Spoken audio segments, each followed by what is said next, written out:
we are off. We are off and running on another episode of the Cinema Discovery Project. Cinema Discovery Project!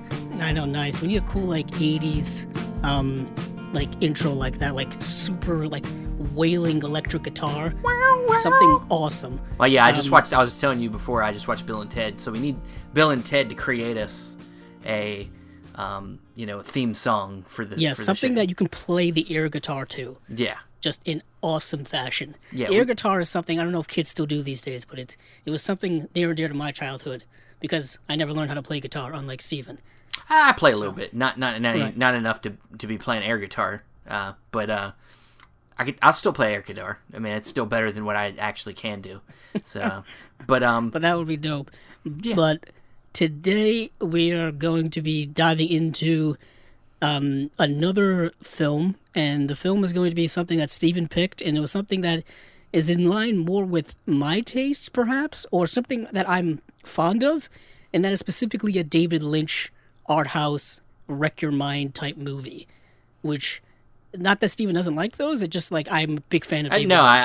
I knew picking this movie because Andrew's been so kind, picking stuff that I liked the last couple times, that I would pick something that was very much in his wheelhouse that he would be very interested to talk about. And I know he likes surrealistic films.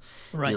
He likes cerebral stuff like that. So I figured let's go straight up one of the best art house movies I think has been made. In the sense of this movie, it's hit the mainstream at least in some way. Yeah, I consider this movie to be art house movies 101. If there's ever they always do those essential lists on websites hey, 10 essential whatever movies if you want to get into something. Yeah. And for art house, I would say that this movie is on all of those lists. And this is Eraserhead by David Lynch, his first feature film. Which I thought 1977. Yeah, was weird as I for some reason thought it was 1978. I don't know why. Why would you think 1 year off? I know, damn it. Damn it. But it is his first film, and it's a mind messer upper, if that's a thing. Yeah, it's I would say out of all his movies that I've seen most of his movies. I would say it is the most artsy. I would say in the sense of trying to tell a story straight up visually, but not but indirectly visually. It's not telling you really anything straight up. No, it's not my favorite David Lynch film, but I could tell you from beginning to end, it is exactly as you say. It's surreal from beginning to end. Even my favorite being Mulholland Drive, at least there's some type of a plot line that you're following, a story or something, and then as the film goes along, it gets more and more surreal, more and more weird.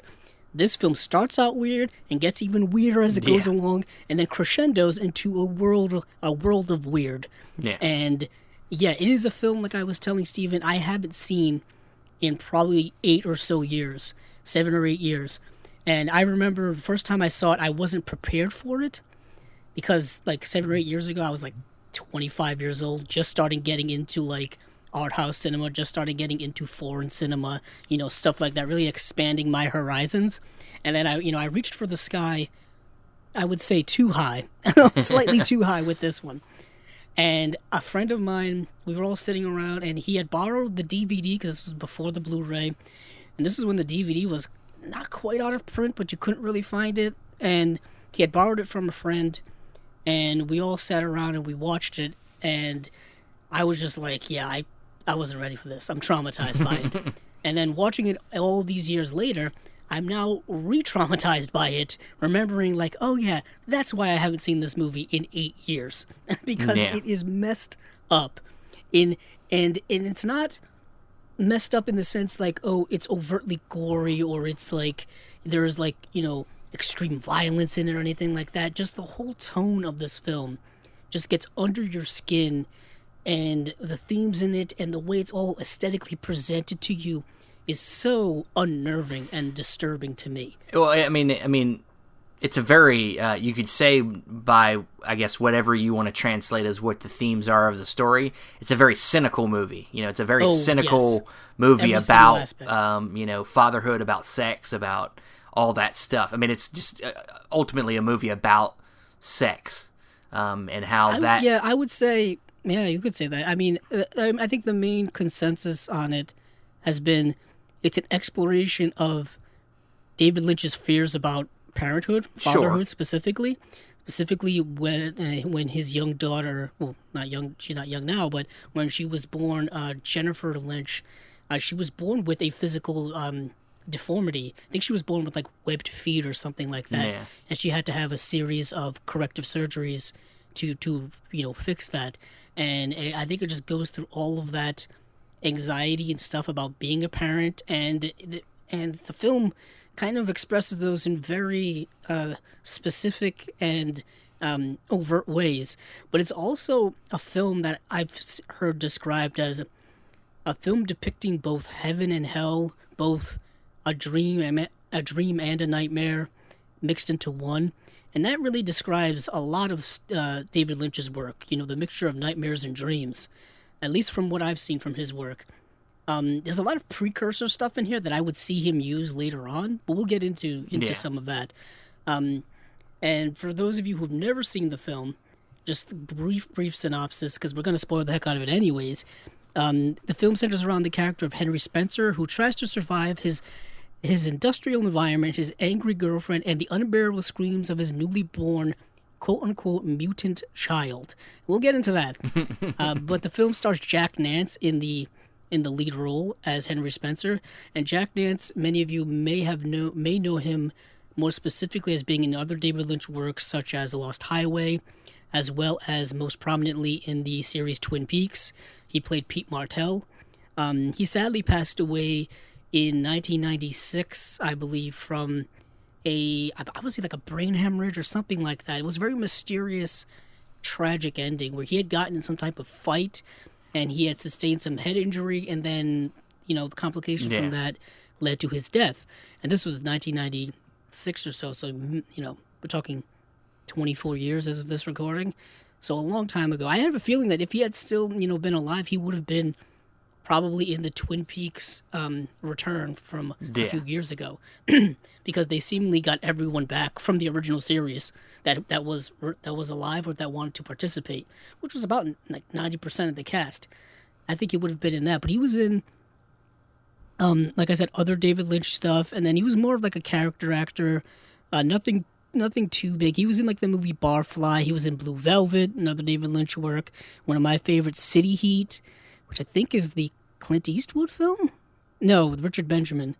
But Clint Eastwood was in it. That's what I remember. Then he was also in, I think he was in the 80s version of The Blob or something like. Yes, he was, it's a movie I really like. But so he was in it, and the film also stars other actors that are actresses you really probably won't know, like Charlotte Stewart, Alan Joseph, Gene Bates, Laurel Neer. This is this woman's only credit in her career, and she plays the woman in The Radiator, which we'll get to.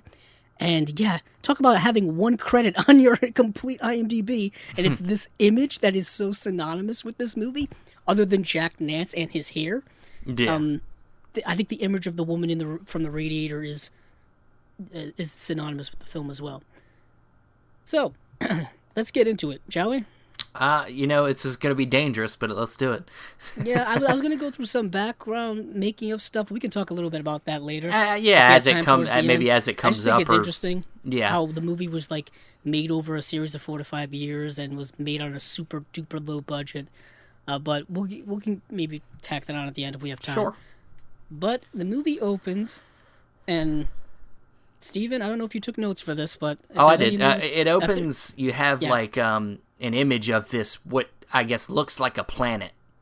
I thought it was a brain. I thought it was a moon. It kind of. I think it's supposed to look like a brain, but I think it's also supposed to be kind of like either like a planet or like an asteroid, like some kind of just a ball in space, basically. And then as you see it, you also see kind of a faded image of our main character, Henry, sideways in frame, kind of floating around there, kind of looking off into the distance. And And it's superimposed as Yeah. like a almost a dissolved like overlaying. Yeah. But it's kind of like floating around his head. It's kind of like you said. It's kind of the rock is kind of showing like it's representing it in like it's part of his head, like it's inside of his head. We're seeing this rock is this planet, this brain is what's inside of him. And after we see Henry superimposed over top of it, we kind of go inside that brain, and then we see this like weird man creature thing. Yeah. It's called The Man in the Planet. Yeah, And he's portrayed by Jack Fisk. yeah, Now, Jack Fisk, for those of you probably don't know the Jack Fisk by name, but you've seen his work. Because he's a production designer, and he's worked on lots and lots of movies that many of you probably know of. He's worked on The Tree of Life, There Will Be Blood, The Master, Knight of Cups, Song to Song, The New World, The Thin Red Line. so he's him and Terrence Malick are Yeah, they're like best tight. buddy. I think they worked on. I want to say they worked on Badlands together back in the day. Yes, they did. When it was called art director, not production design, because I think Yeah. they changed the name. But he's also married to the actress Sissy Spacek, Oh, okay. and I believe they met while they were working on Badlands. He also did like the art direction for Days of Heaven, for Carrie. So you're getting you understand. He's been around for a while, and he's still working today. Like he did The Revenant, and he's also got like another upcoming credit as well. But yeah, so he's been around for a while. But he plays this deformed creature man thing he's pulling levers.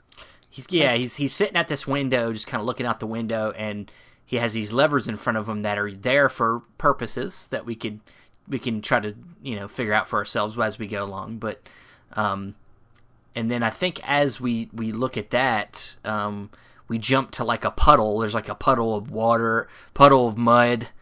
Reference to a band. Nice. Nice. And you kind of go into that puddle of mud, and then it kind of like it's very artsy, as we've said. It's There's like isn't there like like he control like the way I'm reading here is like it's a spermatozoan like creature. Well, yeah, where I mean, it looks like what sperm looks like. We get a picture of Henry, and he's like kind of got his mouth open, and then this sperm like creature comes out of his mouth, floats out of his mouth, and falls into the puddle. And then we get, and I believe, doesn't it like travel through what I assume is like a birth canal? Yeah, this is all representative of that he's probably just had sex, and he's probably just and now this is the kid being conceived, and then the last shot we get is we see this blackness and then this white hole, and we go right out through the white hole, and the first person we see is Henry. Yes. And he is, I believe, like walking through this just bleak industrial monochrome landscape. When it starts out, it kind of reminds me of the movie Stalker. From Tarkovsky. Like very just almost apocalyptic land. Industrial landscapes. I mean, he's just kind of looking at the camera, and then as soon as we come into frame, he starts walking away from the camera, and then and then we just kind of follow him through the muck. Yeah, and what is interesting is we don't see too much of his world. We just see enough of it to get a gist of this dystopian, like machine-like, factory-filled world of just like automatons. You know what I mean? Like it feels like it's like that, like 70s dystopia where it's the Big Brother type, 1984 type place. And we don't get much of it because, like I said, the film is super low budget. The movie, I don't even know what the budget was on it, but I'm assuming it was very, very cheap. Let me see if I can. I don't even know if I'm sure it was under. Yeah, I heard. Yeah, the budget. I mean, IMDb says $10,000, which I wouldn't be surprised if that is indeed what the budget is estimated at. Because all you get is him like walking through, like we said, this industrial park with gravel, and the movie's in black and white, so it's very dark. This movie is so dark that sometimes you can't even like see stuff on the screen. That's how dark it is. And I think David Lynch purposely wanted it to be extremely dark because, like Steven said, very bleak. Yeah. There's nobody smiles in this movie Yeah, except for that one. Except for the radiator father, woman. yeah, later. Yeah. So yeah, we just get him walking, and he's just walking home through like we said, the rubble, and then he goes into like his apartment complex, and there's a He has these mailboxes. He gets his mailbox. Yeah, he goes to yeah. his mailbox. He checks it, and there's like nothing there for him. He kind of just doesn't really care. There's nothing there. So then he goes to the elevator, and it takes like uncomfortably long time for it to close. Yeah, it's like those old clanky elevators. Whereas, some buildings may still have them today, but if you get into them, you're like, hopefully this doesn't stall on me. Well, they're apparently. I mean, I haven't explained this to myself too much, but I listened to some other people's analysis of this film. They say that there's a little bit of a technology theme or stuff of industrialism in the movie too. I don't think it's the forefront theme, but do you think it's anti-industrialism or just the idea that industrialization is replacing humanity? I think so. I think a little bit of that in there because it seems like everything that has to do with technology in the movie maybe is working against him in some way. I don't know. But I don't know. I haven't delved too much into that part of the thematic stuff personally, but yeah, apparently it's there. At least some people think. Yeah, but moving along, he's going into his apartment, and then there's a neighbor woman across the hall, and she is played by Judith Anna Roberts, and she's like this beautiful woman who lives across the hall, and she says that there's a message for him. That his girlfriend left for him and has invited him to dinner with her and her family. Yeah. And the way his response is like very, just very cold. Like, oh, okay, okay. Yeah. And then he just stands there uncomfortably for a few seconds. I think then goes into his apartment. I think the reason is because I think for a while now he's probably had some kind of fantasy about this neighbor woman. And now that definitely. Yeah, and now that she knows that he has a girlfriend, it's like, well, you're fucking with my style. Well, if anything, that plays heavily later on, I think. Oh yeah, of course. But he goes in, and now we get to see where he's staying, and it's a one room deal. Yeah, one room with a little tiny bathroom offshoot, which we never see. Yeah. And it's just like a bed, like nightstand, like some furniture, and he's got like a bunch of unpotted plants. Well, yeah, he's got this there's a picture on the wall. If you look closely, there's a picture of a mushroom cloud on the wall, and underneath it is underneath the mushroom cloud picture is this dead tree that's just sitting on the dresser, unpotted, just in dirt. So like, imagine just dirt. It's just dirt with a tree sticking out of it. Yeah. It's like, I don't know if that's supposed to represent something. I think it's supposed to represent death. I mean, I think it's the tree of death. Well, that's actually very fascinating, because if plant life typically represents,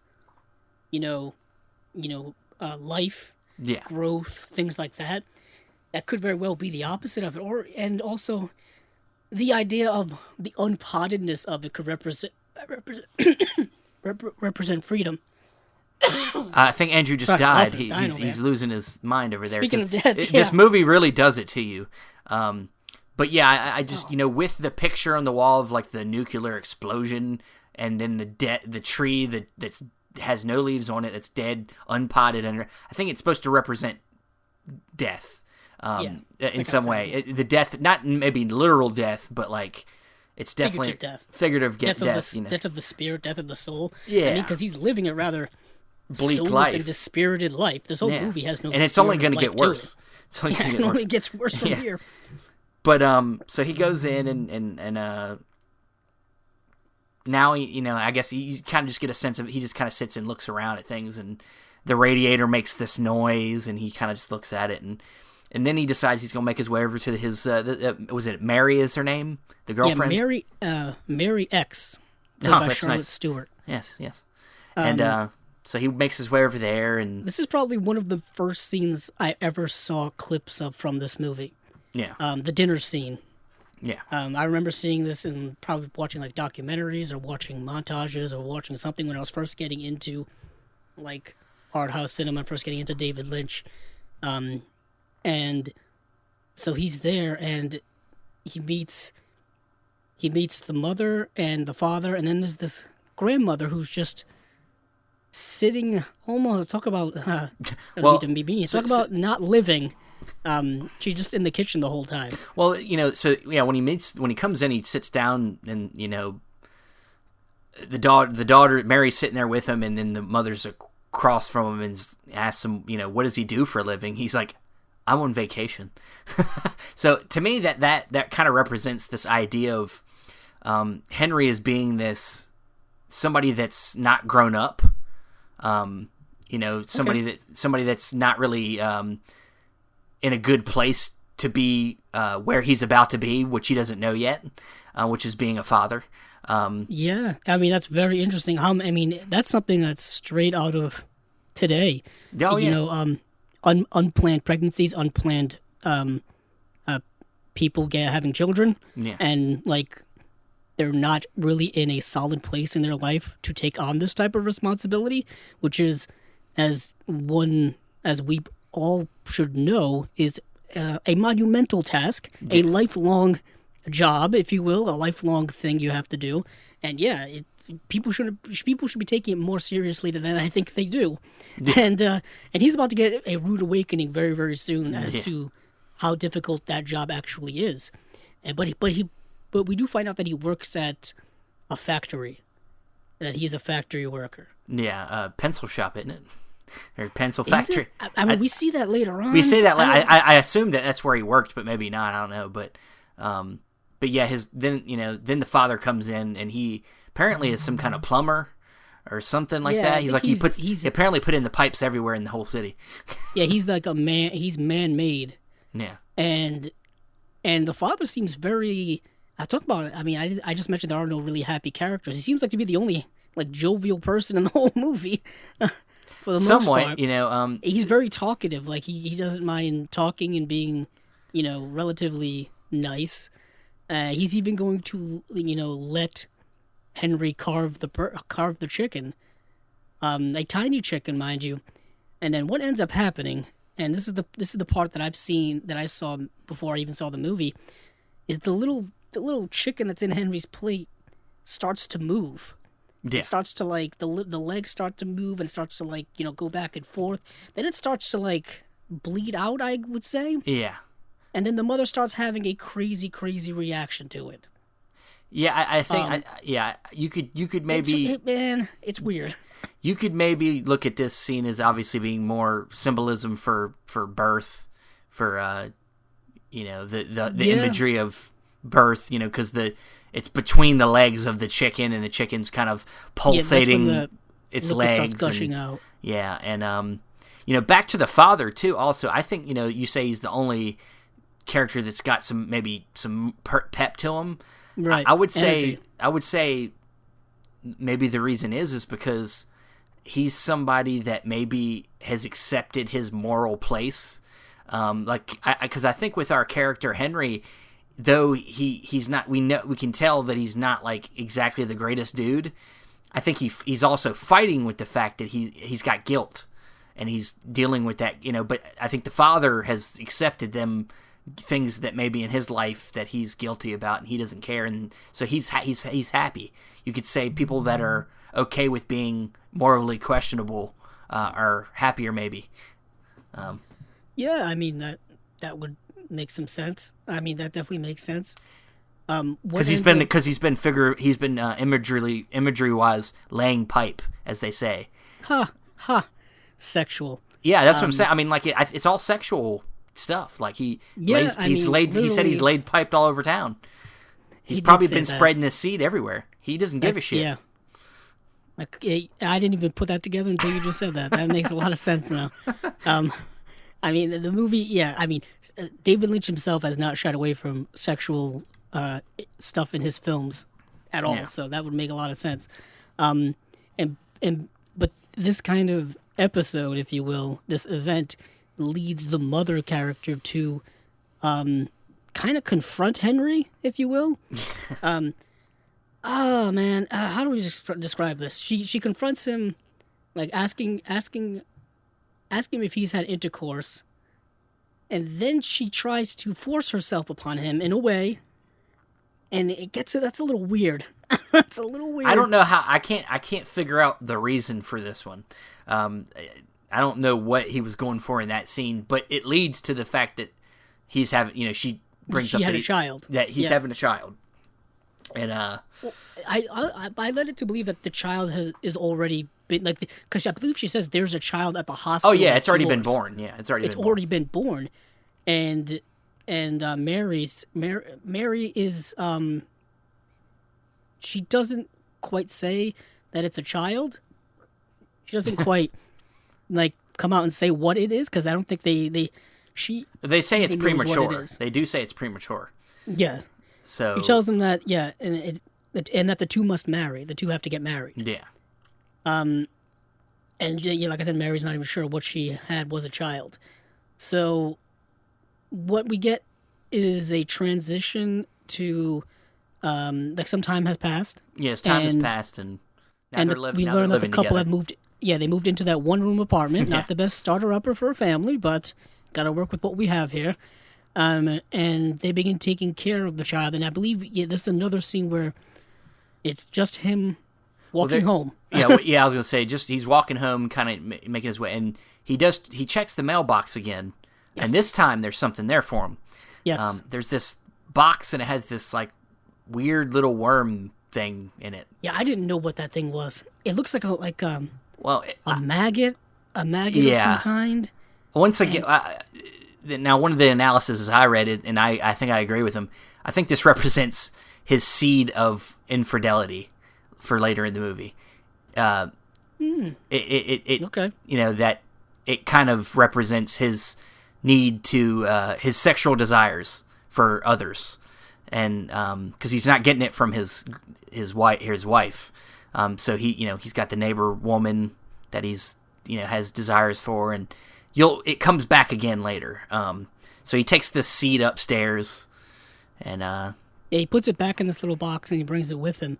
But something I do want to emphasize that throughout the movie, and I think what really helps with the aesthetic and what it helps with just how unnerving the film is the sound that's in this movie, the sound design and the sound mixing, and what you hear is just a combination of industrial machine sounds, if you will. Sometimes it feels like it's metal on metal clanking. It feels like you're in a wind tunnel. For those of you who have gone on airplanes, when you're getting to go onto an airplane, you go through this tunnel, and there's just all this wind around you, and it felt like that. And it's crazy sound that just kind of burrows into your head, and it just influences the tone of the movie. Yeah. And that's why all of this is so unsettling, at least to me. But he goes into the apartment, and we see that Mary is feeding the baby and having difficulty feeding it because it doesn't want to eat, as babies do. Babies constantly are fighting you. And this, to eat. And this is your first look at the baby. It's first look at the baby. And Stephen, how would one describe it? A sperm, a grown-up sperm. It looks like It looks like yeah. it looks like a snake, maybe. It looked like a little baby Voldemort. If you saw the baby Voldemort at the end of Deathly Hallows, that was just barely hanging on for life. It kind of looks like that. You can see pictures of it online if you're really curious to what it looks like. But like Steven said, that's kind of what it looks like. I almost describe it as a squid type creature. Yeah. Child thing, because it feels like it has the skin texture of a squid, that wet, rubbery looking type of skin, and it's wrapped up in bandages or something. Yeah, I have some imagery for you later when we get in a later scene. I'll bring it up to you, but it'll help maybe contextualize what it is, maybe. Right. But so yeah, she's trying to feed the baby. It's not wanting to eat, and he's just, I think he lays down on the bed and starts looking at the radiator and kind of starts to fantasize. Yeah, he looks at the radiator, looks outside, and starts fantasizing. And this radiator like lights up, and you see this like little stage inside the radiator, but you don't know, like you don't understand really what's the deal there. And he just kind of looks at it, and then I think he gets brought out of his like trance by her. I think finally getting the baby to eat something. Maybe, I don't know. I something just, you know, he looks over and smiles at her, or something. But yeah, is this where we see the lady in the radiator for the first time, right? Or is that later? I think it's later. Well, I know that they I don't think you see her yet, but I think right after this is when they go to bed, and so the baby just cries all the time. It just cries all night. It's the most like unsettling cry, I find. Yeah, it's just like it's not quite a human cry, but it's close enough. It's like almost like a sheep cry. Yeah, like a baby lamb cry. Yeah, mixed with human cry, and it's really unsettling for that, and it's persistent. Yeah, like every few seconds it happens. And the wife can't take it. Mary can't take it, so she wants to. So she leaves. Yeah, and there's this scene. Yeah, he seems to be like getting through it fine. Like he can sleep through it. He's been able to find a way to get past it, and she just can't.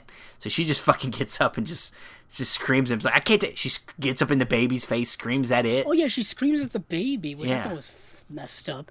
And then she tries to go back to sleep, and that's when he keeps crying. And then she decides to leave, but she goes underneath the bed, and all we get is this like POV shot of her like grabbing something under the bed, and it's like she can't get it out. And I'm like what the heck is she? What's she doing? and it's just a suitcase. She just gets a suitcase. Apparently, she had a suitcase all ready to go if she wanted to leave, and she's gonna go back to her parents' place. Yeah. And before she leaves, she's like, "You better take care of this baby well." And I mean, and given the weird circumstance, and even though the circumstances are weird, this happens a lot. Yeah. Parents get frustrated with taking care of their child. How many stories do we hear of like parents having to stay up all hours of the night, get up at all hours of the night because their baby's crying for one reason or another, and they can't get any sleep, and they're frustrated, and they're overtired, and they're angry, and all this kind of stuff, stressed out. And that's kind of what's happening here, just in a more weirder form. Yeah. And so she leaves, and he's left with the baby, and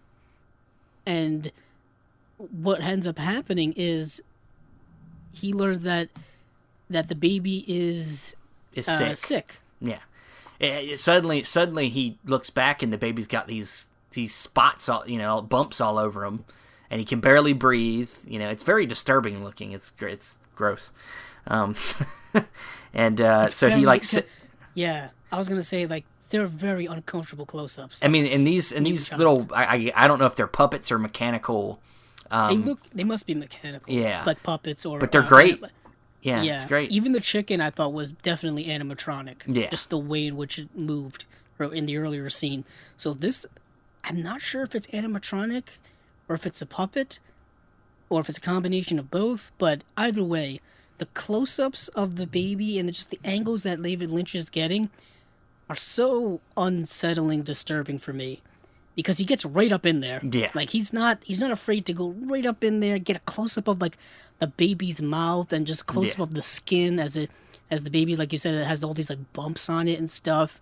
And yeah, that stuff bothers me, man. Like I can watch I've watched movies with all kinds of violence and gore and horror movies with like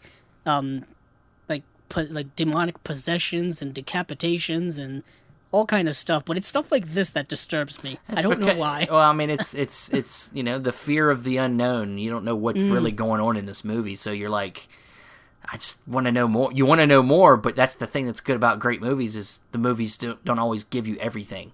And you fill it in with your imagination. And so he tries to, I guess, help the baby. He puts like some boiling water, he like steam, like a vaporizer. Like a vaporizer steam to help him breathe better. And he sits there with the baby while it's crying, and then there comes a moment where he wants to leave. Yeah. And the baby, every time he tries to leave, the baby starts to cry again, and then it gets quiet, and then it gets down. Yeah. So he decides he can't go anywhere, and he just lays down and goes to bed. And this is when we get our first dream of the woman in the radiator. Yes. And so he there's this girl, you see the radiator, it lights up, and you see this girl come on the stage, and she's got this like kind of weird face where it's like kind of plastered out to the side. She's got like this like extra skin on the sides of her face. It's interesting. And she's got like not a beard, but what's that? Sideburns. Yeah. Like her hair extends down to her face. She's got this big kind of almost clown-like smile on. Yeah. And she's like singing.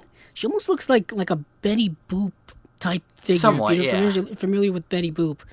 Looks very similar to that, and it's weird and unsettling, but it's not like menacing. Like I believe this is when she's singing a song, right? Something about heaven. In heaven everything is fine. In heaven everything is fine, and she keeps repeating that over and over again. And I have an interpretation about her that I'll get to later. Okay. So then I think we get to him waking up, and Mary's there beside him, and Mary's like having a fit in bed, like she's all up on him, and he's like, "Can you get over a little bit? Like I need some room," and she keeps pushing him off the bed, basically. Yeah, and then he starts to feel under the covers, and he starts pulling out what seems to be semen. Yeah, because what happens during the singing of the woman in the radiator is all of these, like these, lack of a better term, sperm snakes start falling from the ceiling, and they're falling all around her, and then she starts stepping on them. Yeah, so you could say that this was a wet dream, because. Ooh, good one, Steven. Yeah, because so he's he wakes up, and he's got this weird because jizz doesn't look like this. It's not like little it's not little pieces of huge sperm. These are like squid these are legs, like garden snake size. Yeah. And he's just throwing them like against the wall. Yeah, he's pulling them out from under the covers, throwing them to the side, and talk about sexual. Yeah, and this is. When you get this shot of this, seed, as we talked about earlier, is in the box, and now we see the seed, and it's like on the planet that we saw at the beginning of the movie, the surface of the planet.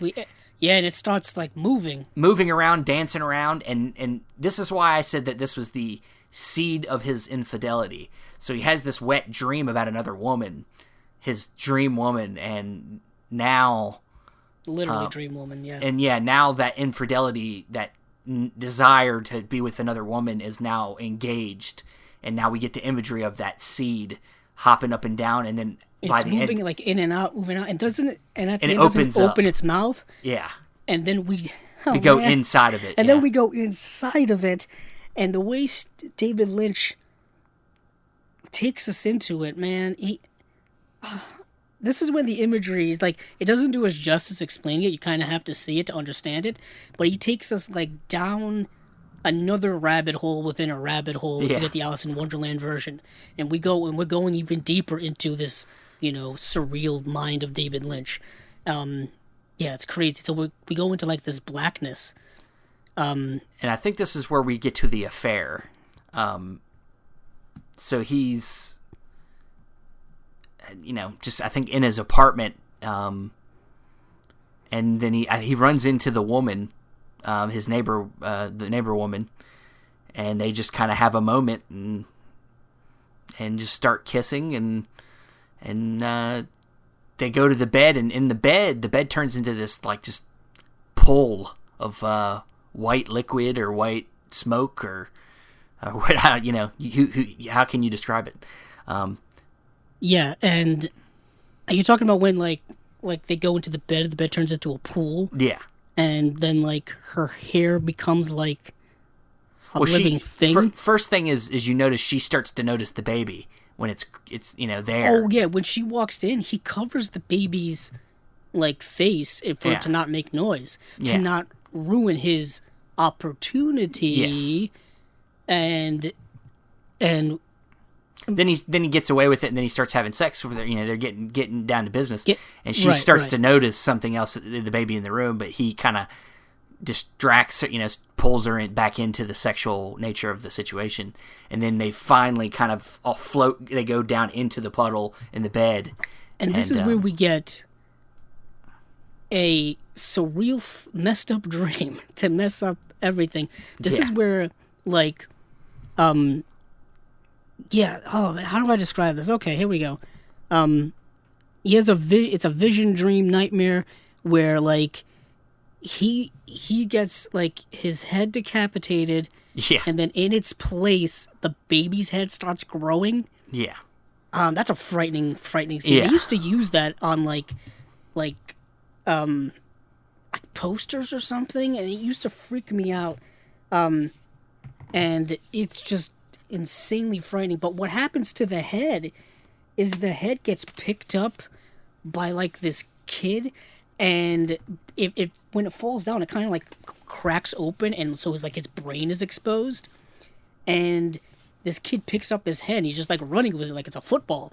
He's running with it. He takes it to these two guys, and it's like this pencil making company industry place where like they like test out his head as like a pencil sharpener, and then they use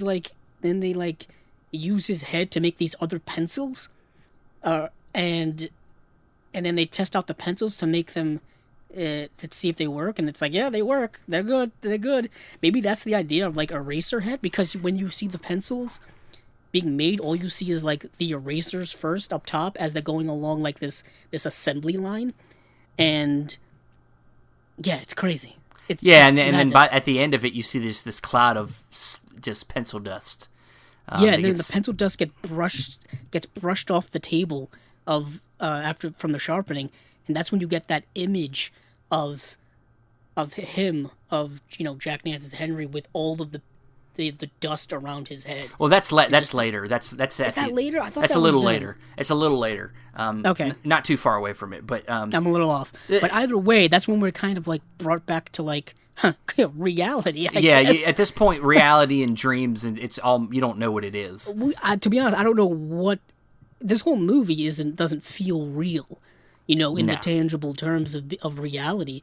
Like I said, the whole film feels like a fever dream for the most part, and that just goes to the way Lynch's films kind of operate in general, but this just feels even more like a fever dream-ish. Yeah. Like the whole movie from beginning to end feels like a fever dream. Now, a lot of times over the years when it comes to filmmaking aesthetics, a lot of times a movie, when it goes into what we call a dream sequence, will change the aesthetic to show you that it is a dream, to help you realize what is a dream and what's reality. But in David Lynch's movies, everything is the same, the same consistent kind of aesthetic. He might have a stylistic choice or two here, but for the most part, he's trying to make sure you're confused. Oh yeah. Yeah. What is interesting is he says that this movie is his most spiritual film. I'm like, okay, it kind of makes sense. Sounds like something he would say. It perhaps his most personal film, for like we said, the whole parental themes that are in it, or fear of parental themes, existential crisis that goes along with parenting and being a parent. But I found, just going back to that dream sequence that we kind of brushed over a little bit. I find the idea of his head being replaced with his child's head. Yeah. This idea of parental and, childlike attachment that exists, and how close it is, to the point where you're almost sharing this. You share the same existence for the most part for a long time. Well, there's that. You know what I mean? There's that, and there's the fear that that the person, if you're not proud of the person that you are, that your kid's going to be the same as you are. You know, like this idea that you're going to pass over your faults to your child, and that, you know, you're afraid that he's going to become you, and that's very much in the imagery of him. You know, well, I also find it interesting that he placed that specific, sequence after the getting together with the neighbor lady. I think it also means that his son is now going to be the face of his life. Like, it's the only thing that's important, you know. Not only that, but perhaps, I mean, I may be going out on a limb here, but it's like this idea of the fear of resentment of your child. Like, your child is going to hold you back from the things you want, and the sacrifices you're going to have to make, a la, being with this attractive woman, if you will. Yeah. And often, and as we saw, he already did that. He already tried to cover up his child's noise because it would have ruined his opportunity with the attractive woman who was going after him. Yeah, I think putting herself upon him. You know, another movie that really did kind of delve into them themes. Also, a recent note is The Babadook. Yeah, you know, it's very much about how a mother who's kind of resenting her child's existence, and it turns into a nightmare, you know, creates this creature. Literally manifests itself into a real life horror. Yeah. And even blaming the child, resenting the child for the absence of the other parent who has passed away. And in a way, we don't see Mary in the rest of the movie. She's disappeared. She's in 3 scenes of the movie. Yeah. She's in the, when they meet the parents. She's in that other scene we talked about when we first see the child. And then she's in that other scene where he wakes up from the radiator lady dream. And then after that, she's gone. So did she abandon the child? Is he now she's probably working. Parent? She's probably working. Oh, that would make sense. I mean, I only lead that because from what we learned from her so far, is that she's already left once. Could she in fact leave again? Sure, but I don't think that's. I think I could be remembering wrong. Did he say that she was working? Well, I think in the dinner scene, by the end of the dinner scene, the mom brings up the fact that somebody in the family has to work, and it's a good thing that she's got a job. Yeah. Okay. I think she brings that up, so she's probably working, and that's why she's never there, and he has to stay home and take care of the kid. So yeah, very, very true. Good thing you're here for those details. I forgot. Sometimes I do. I remember things. Yes, nice. Hopefully, that was truth. Brain power working. Hopefully, that was truth. Yeah, hopefully we didn't just make this up as we go along. But getting back to that, I feel like there's a serious amount of that existential parental resentment in the movie, especially by that point. Yeah. And it kind of, I think, goes right into the next scene. I mean, which is. It's where, well, one, he leaves the apartment, Henry does, to go over to once again see the woman across the hall. Knocks on the door and she's not there, so he goes back, and then I believe she returns, and she has another man with her. Yeah. I mean, I keep calling her like attractive neighbor lady, but she's only credited as beautiful girl across the hall, so it's kind of the only credit she has. And she's with somebody else, and I don't know if it's just in his head or if it's actually true, because by this point, what's real and what's not, they're kind of taunting him in a way. You know what I mean? Well, I think she wants him to know that he's off the table, and I think he knows that too. And then that's why we get the image again of the son's head on his body in that quick shot, is that he knows in his mind that it's his child that got in the way again. Yeah. And there's that. Yeah, that's the resentment I was literally leading into. Yeah. Like, it becomes more obvious. And so he closes the door, and then he looks through the keyhole and he sees them still, and then they go into the other apartment. Yeah. And this is when probably one of the most disturbing sequences I've ever seen in a movie ever occurs. And it was traumatizing when I saw it 8 years ago, when I saw it for the first time, and it's still traumatizing when I watched it last night. Yeah. Where he takes these scissors and cuts open the bandages that are wrapped around the child, and Steven. Well, yeah. It's just like the bandages are his body. I mean, like there's the noise there's that some, it's making pieces is just in there. But this is, the imagery here, somebody explained in an analysis that this very much shows it's almost like the sex organ itself, the penis, and it looks like two balls, two testicles, and he stabs them. Oh, but the sound yeah. that this child is making and wriggling, and just the way in which David Lynch has this edited together, has the shots intercutting with one another, makes it so horrific to me. Like, literally, it's like watching somebody being slow tortured to death. Yeah. Which is literally what's happening. Yeah, I mean, he's bleeding to death, and then this, like, pus comes out. It spits out blood, and it's kind of like screaming, and this pus is coming out of it, and it's like overtaking his body, and then like all that pus shows up. It looks like foam from like a fire extinguisher just exploding, and then he becomes big, like he becomes gigantic. Yeah, and then and I think that's just obviously it's just like an image of it in his mind, But it looks like a giant animatronic to me. Like it's massive, like paper mache thing. Yeah. I mean, the special effects aren't exactly high. This isn't Star Wars we're talking about here for the 70s.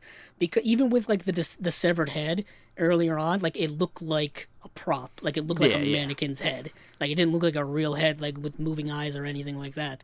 But yeah, it shoots up the giant form, and it's just massive. And what happens? Doesn't it like then it gets replaced by the planet, doesn't it? Well, yeah, we get an image of the planet, and now we see the man and the planet trying to hold the levers. He's trying to pull the levers back down, like he's, because you got to remember this man inside this planet is kind of a representative of his conscience, pulling the levers inside Henry's head to keep him from doing things and not, from doing things and not doing things. And to me, and this gets into like the representation of like the woman in the radiator and stuff like that. I think that the woman in the radiator is him having. At first, it was kind of like a fantasy of, I think, being with other women, but I think it's also personifies as she's like death. I think that he wants to kill himself. I think he's decided. Well, she does keep saying, keeps referencing heaven. Keeps talking about the after. It's better. It's better in heaven. Everything's better in heaven. And so at the end, when this is where you get the shot with the pencil shavings and the big fly busts behind him, and then we kind of like zoom in on him, and it goes to white, and then we get the woman in the radiator there, and she's just singing to him, and then he meets her in person, and then they hug, and then that's how it ends. I mean, that's yeah, the screen goes completely white. Yeah. And then cuts to black, and then credits show, and then that song plays. Stevie, you know the song? No, I don't. I'm sorry, I don't know this one. It's like "Look on the Bright Side of Life." Yeah. That song. Okay. Very cheery, happy song, which is not exactly what the movie is about whatsoever. But towards the end, in that final sequence, I found the intercutting between everything that's happening and kind of crescendoing and just mixing together just is kind of mind-boggling. Like, there's the sparks from like the wall, and then like the lights flickering, and then that planet is breaking up, and then you get the sparks from the guy trying to keep the lever steady, and everything is kind of just like mashing together. And then, like we said, then it kind of ends with the lady and all that stuff. But I just found all of that just like crashing together at the end, just to be a heck of a finale. Yeah. And that's Eraserhead, but to be honest, you need to see this movie for yourself to truly experience it. Yeah. Because we don't do it justice enough, and it's just a heck of a journey if you haven't gone through it or if you haven't seen it in a while. It's worth a rewatch, but going into it, I found it to be even just as disturbing as before. Yeah, I mean, it's a hard movie to talk about too. I mean, I think out of all the movies, it's the toughest to really get into, just because plot wise, there's not much there for plot. The movie itself is only like 89 minutes long. Hour 32 minutes. Yeah, I mean And the thing is, like, there's not a lot going on within it, and there's also not a lot happening within the scenes. In the sense that cinematography wise, David Lynch kind of kept everything relatively, with not a lot of coverage. Yeah. So you're just seeing things play out in front of you, matter of factly, and just happening. There's not a lot of staying power within these scenes, and we're just moving along. Especially when we're going through these dream sequences, and things are just getting thrown at you one after the other to just knock you around like a roller coaster ride. You really gotta like be on your toes, and I found the film to be really engrossing. Like the first hour went by so quickly for me because I was just trying to stay involved. And staying involved makes the movie move very, very quickly. And like I said, the movie's only 89 minutes. Yeah. For some people, this is not the movie for them. Obviously, I think sometimes filmmakers like Lynch that deal in surrealism. I mean, not even necessarily surrealistic filmmakers, but I think the longer into their careers, the more self-indulgent they get, and the longer their movies get. So, like, this movie to me is at perfect length for this type of movie. But then later on, he's going to start to make these 2.5-hour epic things, which they're still great movies. But yeah, like his last film, which is Inland Empire, I believe, if memory serves, that movie's like nearly 3 hours long. Yeah. It is, exactly 3 hours long, according to IMDb. And yeah, that's a very long movie for any type movie, of genre but or subgenre. These type of movies can be tough to watch when they're that long. And so, though I would say something like Lost Highways is maybe my favorite of his movies, I still appreciate maybe this movie on a different level for being more efficient with its storytelling and not so self-indulgent or meandering or... and I mean, I guess this is a better segue to get into it as anyone, just not to just talk over you, but like... I think there's a specific reason for that, and I guess it goes into what I was trying to get at before, is that this movie is, super low budget. They ran out of money so many times. They ran out of like film stock and stuff like that to use, that they had to make this movie over several years. I think it was like 4 to 5 years it took this movie to be made, and they shot it.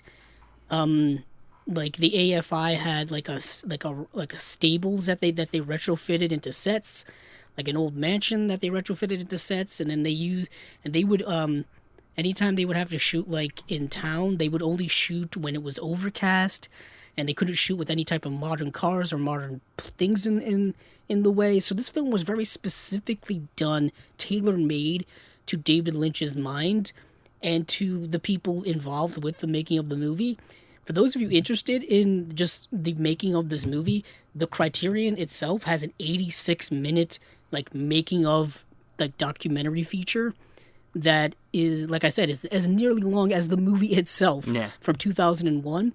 And they have a new interview from 2014 with a lot of the people who were involved in making the movie, and they really go into the specificity as how the movie was made and just the way they would do things and how guerrilla it was.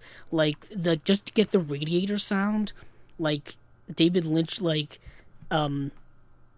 he called up someone and was like, "Hey, do you have a radiator? I just need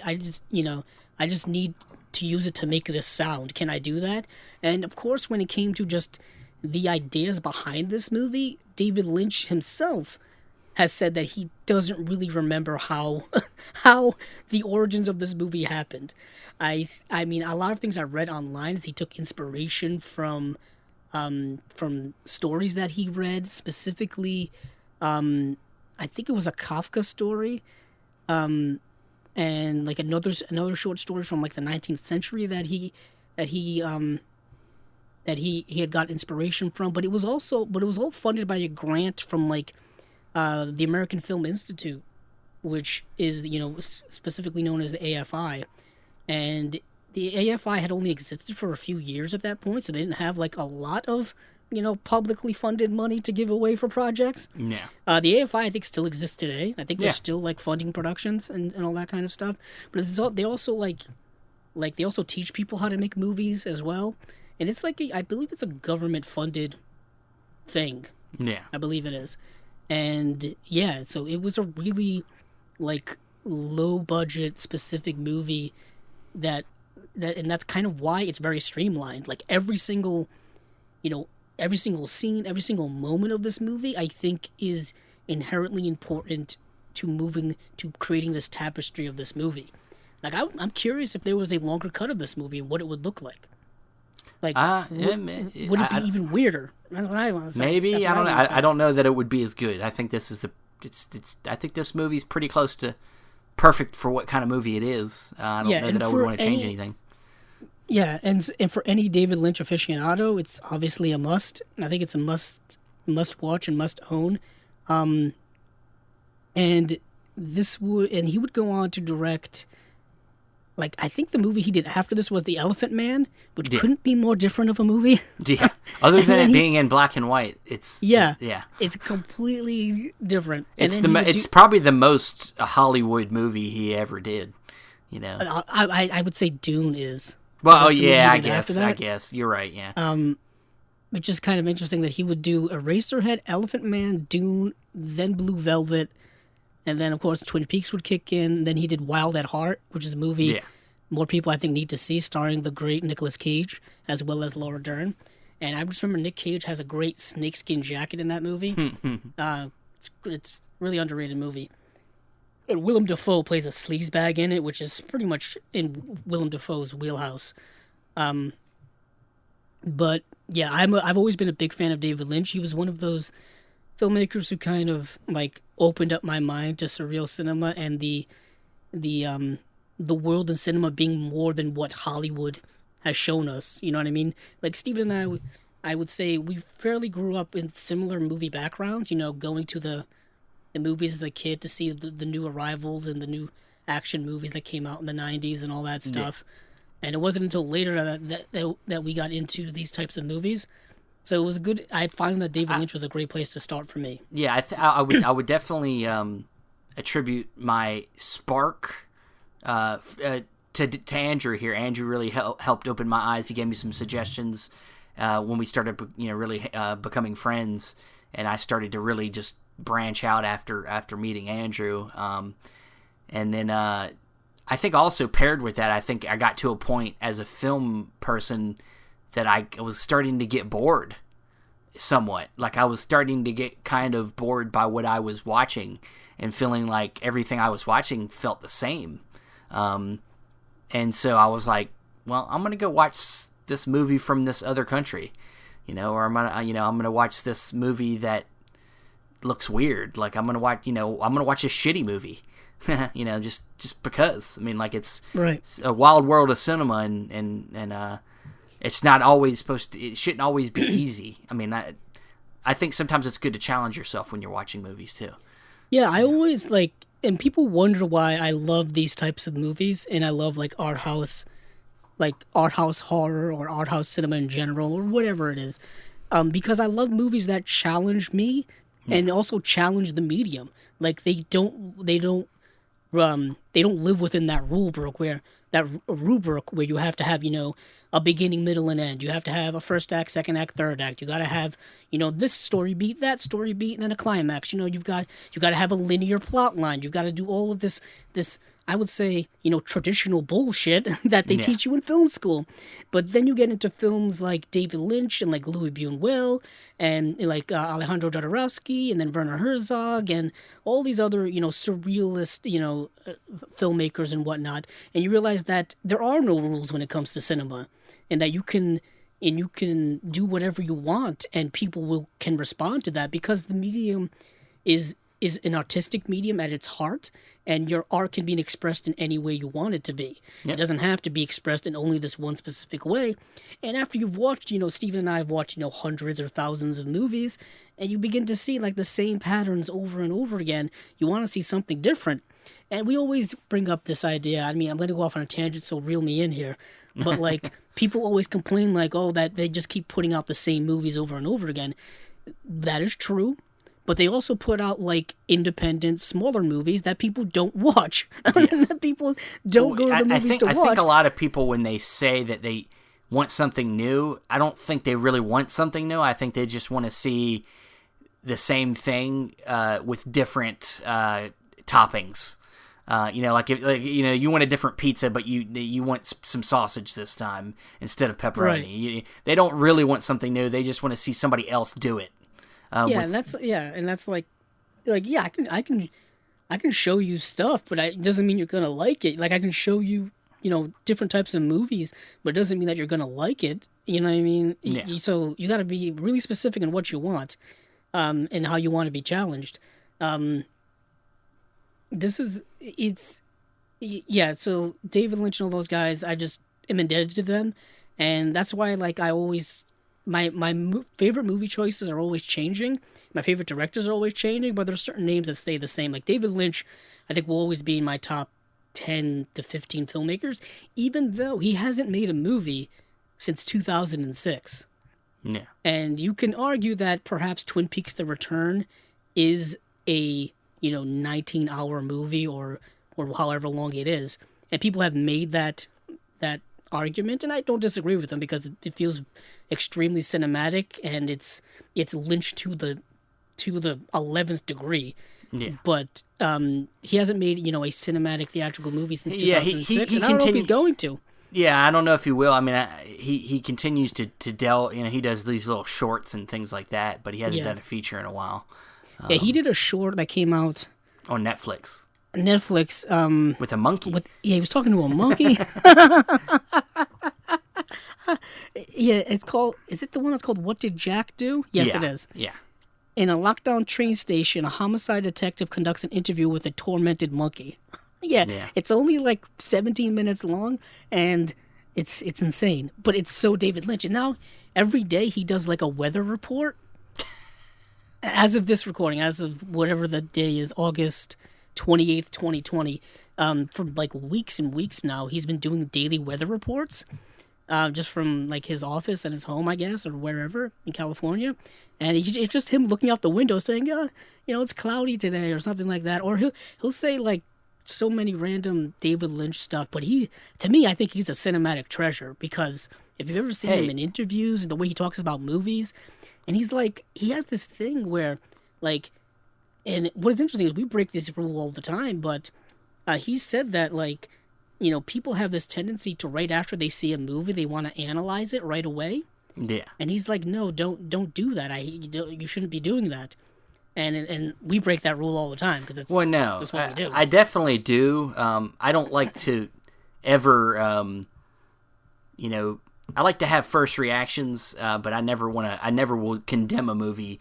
Most movies right after viewing it. Like if I didn't like it. I like to think about it and stuff. It just depends on how solid I feel about my reaction to a movie. But, I think you should definitely think about something before you really express your thoughts. Right. And that goes for a lot of things in life. Yeah, you should. I mean, specifically when it comes to movies and art and things like that, I think it's best to let it sit, let it ferment, let time go by, a little bit of time. Everything moves so fast in our society, especially when it comes to talking about movies. I feel like I reviewed movies on my YouTube channel for like 3 years, and I just remember like you've got to get those reviews out right away.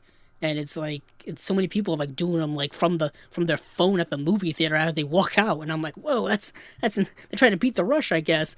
But it's like take your time and let those movies ferment and let them, especially his films, let them be discussed because he's giving away he tells you nothing when it comes to the interpretation of his movies. Yeah. He'll tell you like how he made them, or why he casted some people in certain roles, or recasting people, but he'll never tell you how to interpret any of his films, which I think is kind of cool, because he thinks he leaves it up to us. Yeah.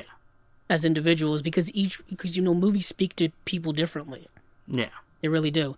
But when it comes to all of his work, I would say, I mean, where I dove in was probably not the best place to dive in, was Blue Velvet. I don't know what your first film was. Eraserhead. Eraserhead. Was your first one you started right at the beginning? Yep. I think I either started with Blue Velvet and then Mulholland Drive, and I bought them on DVD. I think that's where I went, and then I think after that I had gotten into Twin Peaks and whatnot. I'll be honest, I think Twin Peaks is the best place to start with his work. Really? Because it's one, I think it's one of the best television series of all time. It was years ahead of its time in terms of its storytelling pace and its mystery and things like that. It was kind of like, you remember how Lost was early on in its run, where it was like a super mystery and people were hooked on it and stuff like that. That was basically Twin Peaks circa 1990. It was the Lost of its time. And then like certain things happened where, it ended after 2 seasons, and then we got a revival series a few years ago. And from what I've heard, we may get even more stuff later on. I don't know, but all I know is they keep coming out with these big complete collections of Blu-rays. They have the Z through A set now. Yeah, and I have it's that. like, yeah. And I know Steven has it, and he showed it to me, and I'm jealous. I'm jealous because I got the other ones. Yeah. But it's like, what if there's more? There's always what if there's more for your collector. But we have to wrap this up soon before I start rambling about. Yeah, let's go ahead and cut this short. But before we do, yes, as usual, the next person pitches the movie for the next episode, and it is Andrew's turn. So, Andrew, surprise me.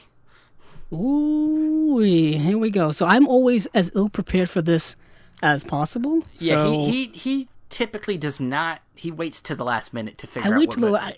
I have a serious procrastination problem. He does. See, let me explain this to you guys. Yes, we always talk about trying to start an episode at 7:30, and we never do. Oh! That's a shot. That's a shot. I just want to bring this up because it's funny, because it's like 7:30. We're gonna get usually not till about 7:45, maybe even closer to 8 before we actually get on webcams and start talking to each other. Because this guy waits to the last minute. I don't know what I don't know what his setup is. I know you have to use the bathroom sometimes. I know Oh yeah, I gotta make sure I go. Yeah. Oh yeah. No, I'm with beforehand. You. But I figured I'd call you out on that. That's just etiquette. I figured I'd call you out on the episode because I thought it was funny.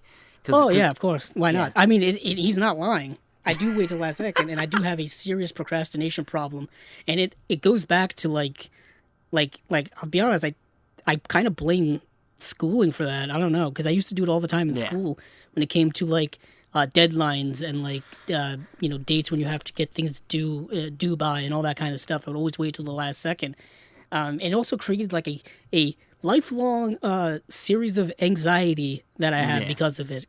And it's like, I hate having due dates and timelines and all that kind of stuff. It's so controlling. But when it comes to a movie that I want to talk about next, so far we did a